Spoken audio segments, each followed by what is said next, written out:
How to set your hourly rate on Upwork. First of all, open your browser and log into your Upwork account. Next, click on your profile picture at the top right corner and select your profile from the menu. Then scroll to the hourly rate section next to your profile title. Think carefully about your skills, experience, and the market rate for your services. Upwork allows you to set any rate, but it's important to be realistic and competitive. Beginners may start with a lower rate to gain reviews, while experienced freelancers can charge higher rates for their expertise. Enter your desired hourly rate in the provided field. You can adjust it later as you gain experience and build your reputation.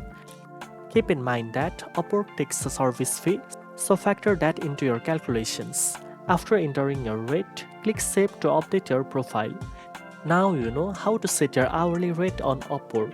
If you found this video helpful, don't forget to like, share and subscribe for more freelancing tips. Thanks for watching and I'll see you in the next one.